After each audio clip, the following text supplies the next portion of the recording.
Hello and welcome to DCN Weekly, your regular roundup of Australia's shipping, ports and logistics news.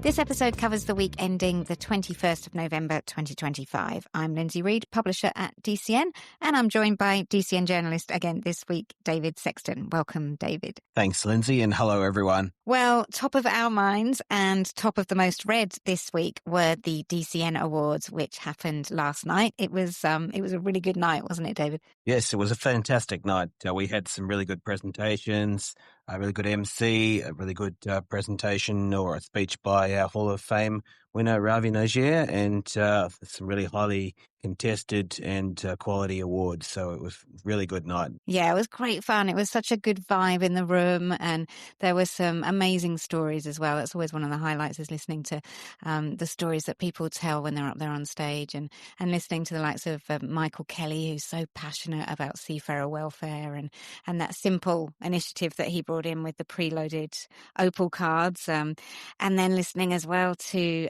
Peter Gavos at Gavos Freight. I think his story was really moving as well, and he's had some incredible achievements with his business. So yeah, all in all, it was a lot of fun and a really good vibe in the room, and I'm sure that there were one or two sore heads this morning, but we're cracking on. We're doing well.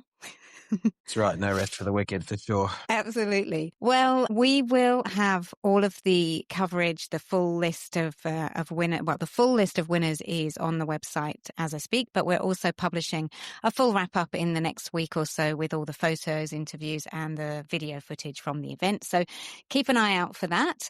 But David, what else has been making headlines this week on DCN? Well, Lindsay, one of the big stories this week has been up in the top end, where Darwin Port, who incidentally took out the Port of the Year at last night's awards, they're preparing for a rare November cyclone. Now, we can reveal that it actually is a cyclone. It has a name, so Tropical Cyclone Finas. So it's been sitting north of the territory and has been tracking toward Category 2 strength. Earlier this week, it was about 250 kilometres northwest of Darwin. But it's looking likely to influence conditions in that part of the world. Yeah, how serious is that looking? Well, serious enough that destructive winds and damage to infrastructure are expected if it edges closer. Darwin Port's been monitoring the system since last week as part of the NT's local emergency command committee, and they've already activated parts of their cyclone plan. So what kind of preparations are we talking about as part of that plan? They've run desktop exercises with staff and stakeholders. They've checked readiness across operations, and they're keeping ship owners and operators updated. And if conditions escalate, shutting the port is definitely on the table. Right, okay. And what about the Bureau? What are they saying? Well, things move around quite rapidly, but the Bureau has been warning the system could move away briefly and then curve back towards the coastline.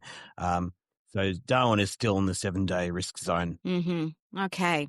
Well, we will stay closely tuned to that one.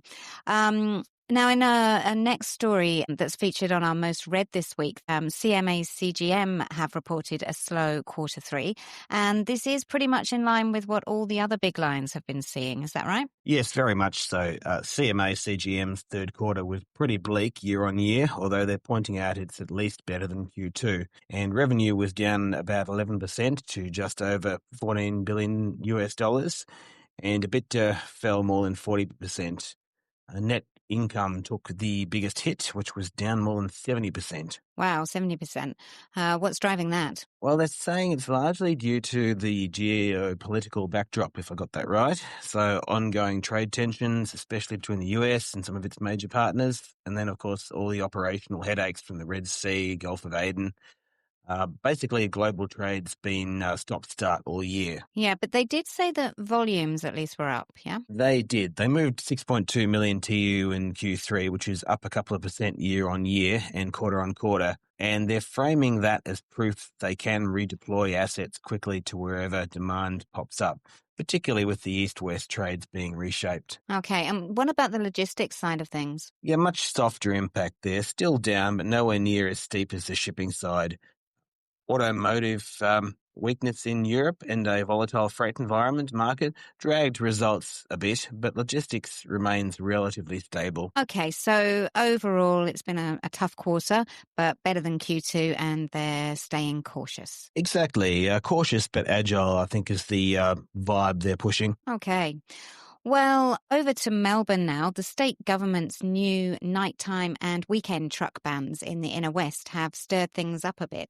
What's the issue there, David? Yeah, they certainly have stirred things up a bit. The bans kick in once the Westgate Tunnel opens, with smart cameras enforcing them.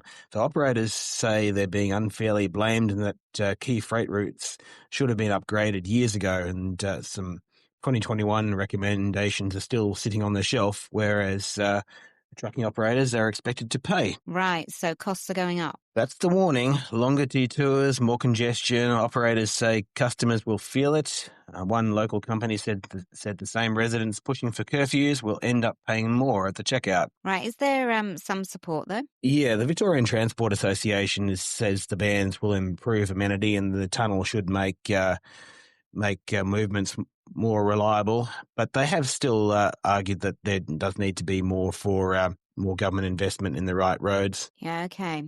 Well, finally, let's head across the ditch. Lyttelton in New Zealand.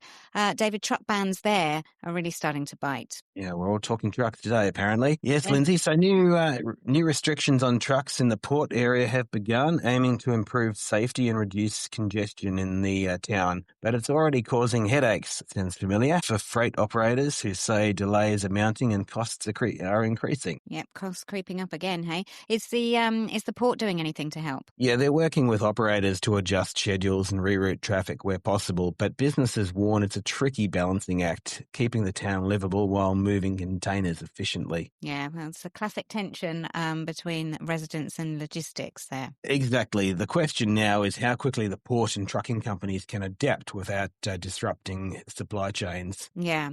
Okay, well, as always, we'll keep close eyes on all of these and see how they pan out. That wraps our most read stories for the week. Don't forget to stay tuned for all of the awards coverage that we were talking about earlier. We'll be publishing all of that over the next week or so. Yes, and make sure you're subscribed to the Daily Newswire at dcn.com.au for daily news and updates. Absolutely. And if you have any questions, comments, tips or tip-offs, please do drop us a line at editorial@thedcn.com.au. That's us. That's us for this week. And we will catch you next week. Catch you then.